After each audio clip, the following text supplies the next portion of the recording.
Happy Monday. Although, is it? Is it really? Slay J, everything that's happening right now has unfortunately a pretty clear answer. It's all Europe. I'm blaming Europe. Fuck them. You can't even blame China for this one. Nope. China wanted the markets to go up. And we'll talk about that. But this leg down, let me show you. Let me show you. Let me show you. Let me show you. Ah, ha, ha, ha. This. Not a lot of stiff upper lip being shown here. Putin going into hiding? Fuck no. That'd be bullish. Chem Life, welcome to your bearish case the entire time. Next up is EU bank solvency issues. It was always an interesting bear case to me. I mean, Europe sucks, and that's kind of been priced to a certain degree, but there's an aspect you can't price in, and that's the currency impacts. And I'm not talking about, like, for anyone saying, like, oh my god, the dollar's strong, that's going to hold back, you know, Apple or Qualcomm or US companies selling overseas. No, that's not the concern. The concern is due to currency, demand gets crushed. That's the real concern. The UK government is fighting their central bank. Yes, that is 100% correct. Bitcoin better than the pound. Oh, fuck. That's the level we're at. Let it all burn. I mean, Chem Life, are the EU banks actually at risk of solvency now? That I don't know. Ignore Credit Suisse for a second. They're unique. They're a shitco masquerading as a bank. But yeah, unfortunately for the UK, like, man, they wanted to be treated like their own island of 60 million people and in terms of as a market. And, yeah. The one thing I'm going to say, Canada, pay fucking attention to what's happening to the UK. If you guys didn't have natural resources, the UK is as an example of what, like, mismanagement from the Canadian government standpoint could look like. All right. If you are a political lefty, particularly if you're an economic lefty, like, I get it. We all want, like, good ideals moving forward. It's dangerous. It gets fucking dangerous. Just be very cautious. But Britain is its own thing. So small, all things considered. B-Hood, let's chat. You're not wrong. But here's the thing. All right. Previously, the UK was a lot closer linked with the EU, but they had their own currency.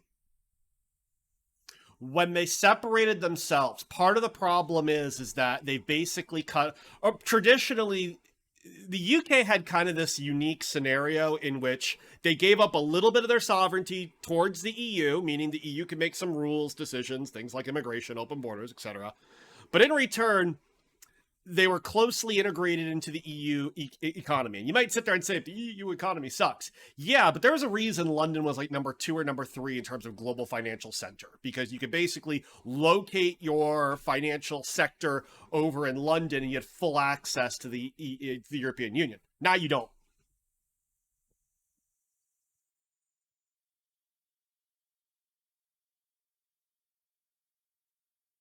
Yep, so tax proposals are shit. Correct. Guys, see this drop? Let me show you. This is funny. Straight perfection, economic lefty. Doesn't that just mean you want to spend money you don't have? Oh no, the righties do that shit too. The Bush tax cuts were a classic example when you consider that he then went to war. Anyway, look at this. Do you know what happened here? This was not monetary policy. This was not monetary policy. In fact, hold on. Let me go back to the more brutal example. Basically last week. This was not monetary policy, guys. This was fiscal policy. This was a tax cut. The UK wanted some stimulus at the worst fucking time. This is what happens if you try to do stimulus and you are not the global reserve currency. You don't get a lot of headroom to make these decisions. B-Hood asks, I made a comment today about megacap as a haven seemed iffy. Why? Happy to answer that. Look at this, guys. your mega caps. Ignore Tesla. Tesla's a shitco masquerading as a mega cap.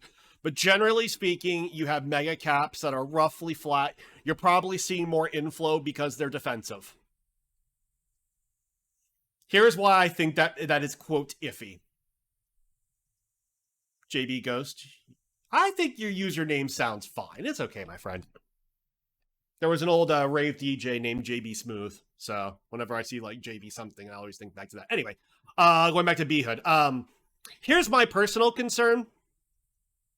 The closest thing to risk off you will see, aside from people completely ignoring the market, to me, is the idea that no one wants to invest in energy. No one even wants to invest in healthcare, but they're still kind of staying or remaining into the mega caps as defensive.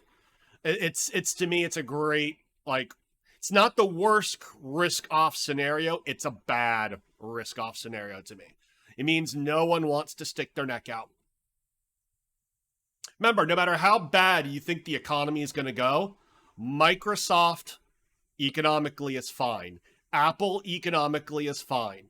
I know so many people pull out these tropes. Oh, but look what happened during 2008 when earnings crashed. Not these companies. Economically, these companies are fine. Their greater risk, quite frankly, is regulatory related. They made a someone did a really good video about the advantages of the United States. And I'll tell you right now, it's the fact we have a ton of natural resources, and it's geography 100%, not the way you're thinking about it. Do you know what country has the largest coastline pretty much in the world? United States. That matters. We have barrier islands, which are super important because it created essentially a highway, the equivalency back in the 1800s to ship goods. And we have the Mississippi River directly being fed by all the tributaries, etc., the entire system where all of our farmland is.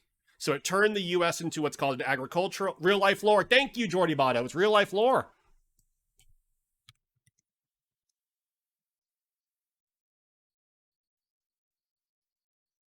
Yep. Here it is. Guys, everyone, not right now, but later on, watch this video. Super cool. You thought China number one? Nope. China doesn't have a lot of hydrocarbons. Russia has different issues. Does the Twitter case have any larger implications for the market as a whole? I think for the entire process of acquisitions, yes. And that's basically if Elon completely and totally walks away free. But again, I think there would have to be some other like bombshell that drops during discovery to indicate like basically you would need like an engineer saying the MDAU number is noticeably wrong, followed by members of Twitter's board of directors basically agreeing to hide it. Like that's what it would be required to kind of mean to me Elon walks away. Thank you, more caffeine. Look at it, guys. I love this. Now, our very own caffeine put this out. Performance benchmarked against January 2nd of this year. RSX is Russia. Look at it die. Look at it die. Right now, no put positions, no. I'm always concerned about buying calls near a high or puts, quote, near a low. And we are near the 52-week low. If we close right here, we've made a new low. Look at it. Intraday, though. Intraday, it's what, 360?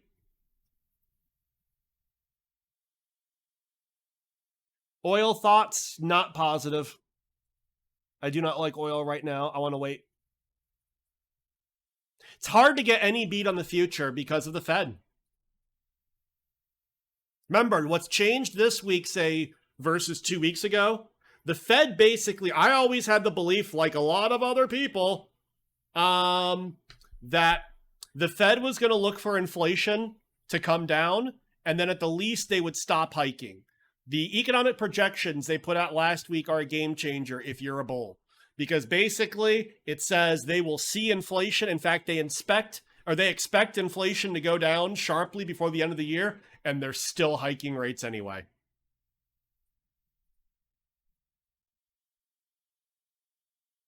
Wobble heavily. 362.17 was the intraday low.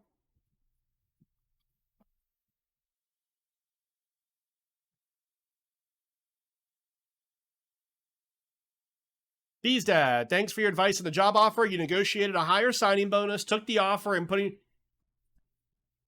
Congratulations, Bees Dad. Thank yourself. Do not thank me. Thank yourself. Well done, my friend. Well done. God, this week's gonna fuck with people, by the way. On Friday, we get PCE data. If that comes in cold, no one's gonna know what to think. No one's gonna know what to think.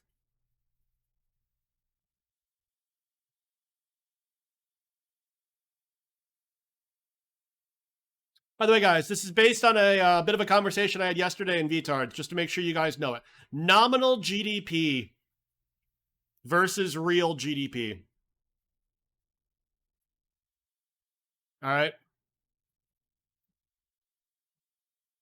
Just so you know, inflation does not drive nominal GDP. It's the other way around. That's why you hear the Fed talk about slowing down the economy, bringing it back into balance. The economy is nominal GDP. Inflation's when the CPI aspect you remove from nominal to create real GDP. Just want to make sure you guys know. How are the apes doing today? Let's talk about AMC.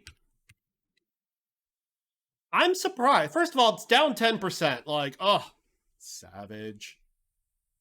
Savage. Do you know why it's down? Anyone know? Real simple answer. AMC's filed to sell 475 million shares of ape. That dilution's coming. That dilution is coming. Red shirts, it's probably super bullish. Dilution, which, by the way, I'm shocked there wasn't already dilution. I'm shocked they waited so long. Remember, they had the ability to immediately issue ape. Rad, did ape convert to AMC shares? Not yet, but ape gets to vote. There's going to be more ape shares than AMC shares, and they get the ability to vote as to whether to make it convertible. So guess what? It's going to become convertible. Nolan's new movie Oppenheimer looks epic. I'm sure it is. Filed to sell. They have buyers. But you thought apes were against conversion? They're going to get outvoted. Anybody buying an ape share? What's ape at right now? AMC's at 7. So right now you have arbitrage. You can buy a share of ape for 380 and dropping, with the ability to eventually vote to make it convertible into AMC. Yeah.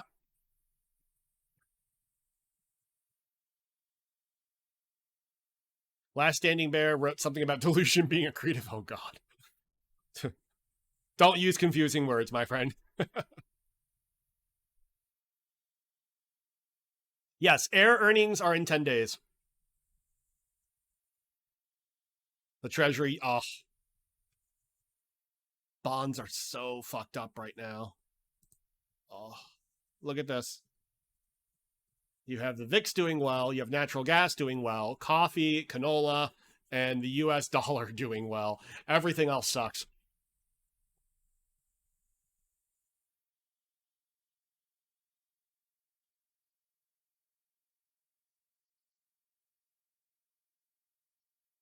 Interesting, Caffeine. One Whitehall official tells me that they're not sure the bank can hold the week without a move if the pound falls further. The focus now shifts to how U.S. markets react, followed by what Asia does tonight. Guys, be careful piling on bearish bets, particularly right now, because at some point, governments may have to start stepping in. The U.S. government, nope. J-Pow, he can do what he said he was going to do. But right now, if you're in Europe, if you're Japan, we know what they're going to do. They're winning on all this, believe it or not. It's particularly for the EU, particularly for the UK, particularly for the UK. Supposedly, they don't have a lot of capital reserves to even defend their currency. While I'm making, how is Japan winning? They're getting inflation for the first time in 30 years. They've been looking for inflation for 30 years. They finally fucking found it. Japan feels like they're winning. Their currency turns to shit. They're actually happy. M. Hanzik, what's my thoughts on Skyworks? Nope. Do not like Skyworks. All right. Skyworks has a lot of risk. They are exposed to cell phones and not the right kind. By the way, they also have a lot of Apple risk. The difference is Apple can replace them. There's other companies that do what Skyworks does. Apple has been trying to replace Qualcomm for close to a decade. They can't because no one makes a better modem. People make better RF sets, which I believe is what Skyworks specifically sells to Apple. So with Skyworks, you have a company with a lot of Apple exposure, plus a lot of Android, the cheaper side. They have a lot of pre-purchase supply agreements, and those are working against them. Consumer is weak. Skyworks has a lot of consumer-facing business. Is there a buy opportunity in the UK? No. No. Even assuming the UK currency wasn't shit, what are their business? They have the same energy issues the EU has. Their economy is not dynamic. No. Immigration's going to fuck them over worse, meaning they're not going to get enough immigration. Yeah. I would be much quicker to invest in Germany than I would in the UK. To that point, Intel had an announcement over the weekend.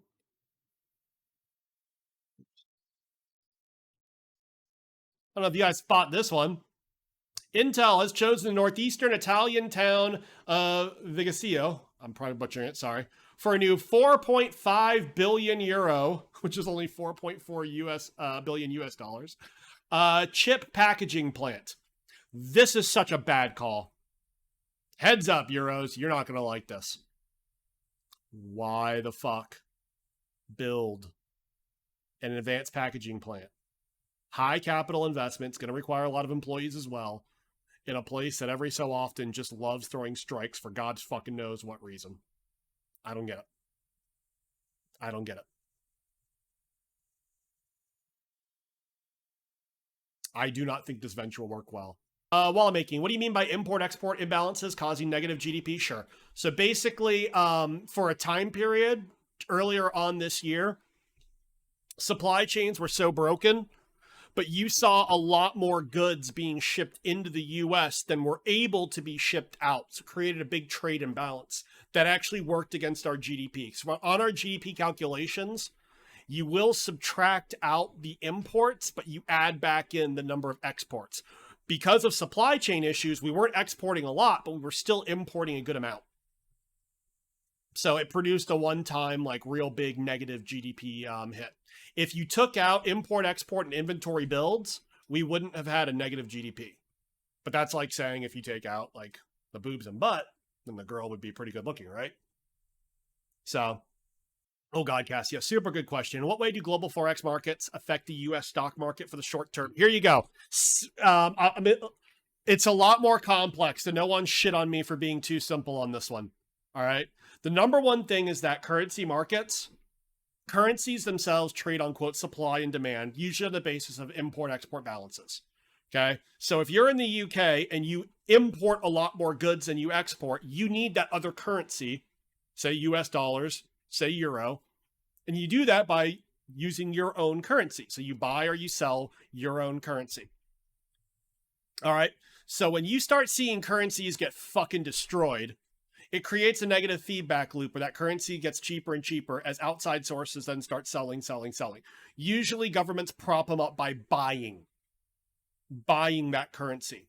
So right now, part of the issue on the US dollar is everyone needs US dollars. So they're selling US treasuries to get access to US dollars. Because the US treasuries, if you sell it, what you're getting back is US dollars. And they're using that to defend their own currency. So the cheaper all of these, what's it called? All of these other currencies getting cheaper, as they're defending them, they're essentially pushing up the US dollar.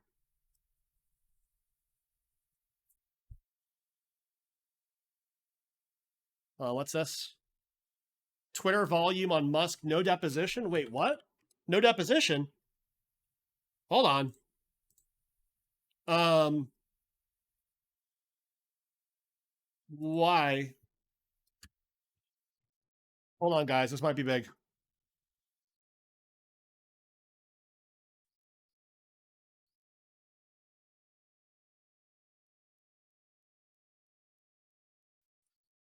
Elon is not happening today.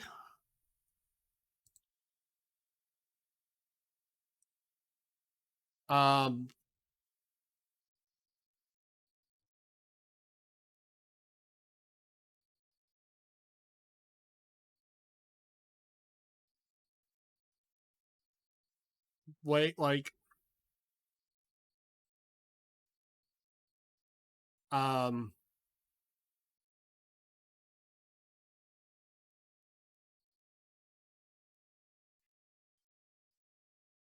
that could be a big deal for Twitter. You can see it's moving up now. The reason why is because if there's a settlement, there would not be a deposition. Gary Black, who is a big Tesla bull, but he's worth listening to. He's not stupid. His head's not up his ass. In fact, a lot of time he's been pointing out he thinks Elon is badly outpositioned in this case. But he has pointed out a very true statement, which is oftentimes if there's going to be a settlement, it usually occurs either right immediately before or right immediately after a deposition. A deposition is Elon Musk giving information, etc., under oath. He can't lie, and that information becomes essentially part of the public record. So Twitter's absolutely moving up. Gary Black's an Elon simp, correct, but he's not the worst category of Elon simp. Jetski is correct here. The Dixie should tell you everything you need to know. The start of a global crunch, and the reserve currency is flying. Cash is no longer trash. Or at the very least, cash is the least trash. How about that? So tonight, oh boy, Jabil could be interesting. This week's got some interesting companies. Micron, Nike, CarMax, Rite Aid, Bed Bath & Beyond, Worthington. Pay attention, Worthington could be interesting. What is their fucking stock looking like? Probably like shit. Problem is that this is a boring company. This is a metal fabrication company.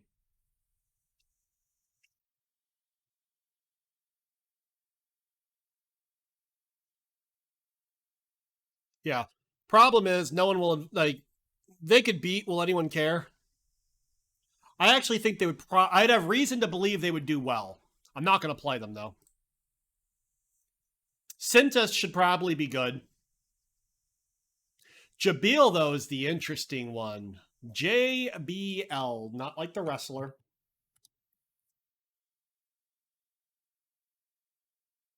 Enterprise Components, they upgraded them, or they moved guidance up last time. This stock trades cheap as fuck. Healing Care Bear, I think that's the real reason. You think depositions are being postponed pending tomorrow's rulings? I agree.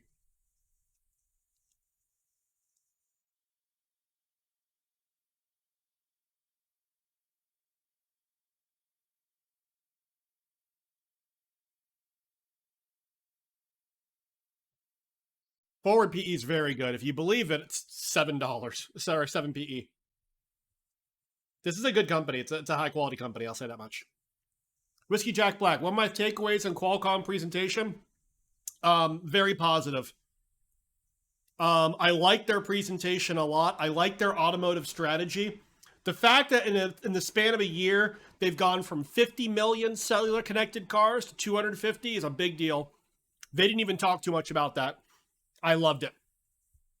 I loved Qualcomm's presentation. I love everything they're doing. It's my favorite company. Okay? Period. Does nothing short-term stock-wise, which sucks.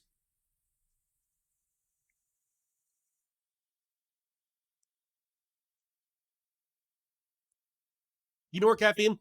Here's the thing. If they've lost all credibility, I don't know if the market should be completely shitting itself after last FOMC. Apes in Shambles, BBBY earnings, no comment. Well, yeah, a comment.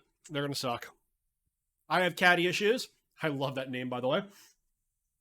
If you're a long-term investor, these are excellent times you'll look back on and appreciate. I agree. There are a lot of really strong companies. And I've heard people say, but back in 2008, blah, blah, blah, earnings did such. Go through individual companies. If you think Microsoft is in danger in the future, I don't know what to tell you. Qualcomm's another example. CVS, UNH, they're very good companies.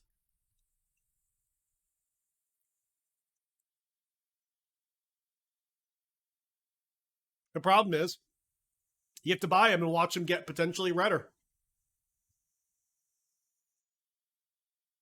Yep, we could still absolutely go lower. Yep. But there are tons that still need to be rinsed out hard. We talking memes or what?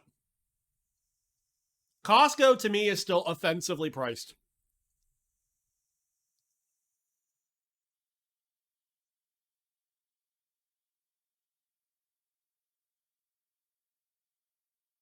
Yeah, no one ever said hodling would be easy back in 2001 and 2008. Correct. Doing some research for any earnings plays this week.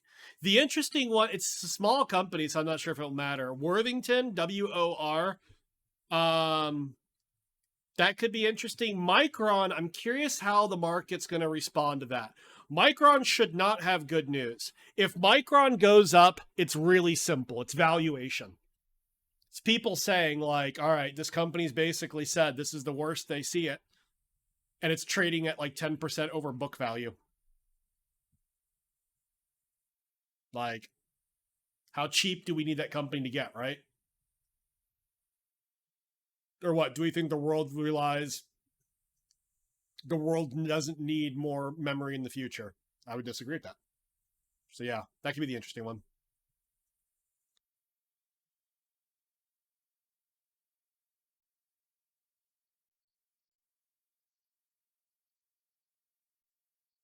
The thing that I saw said JBL was tonight, but all right. If it's tomorrow morning, that's fine. Then that means I should definitely stop streaming.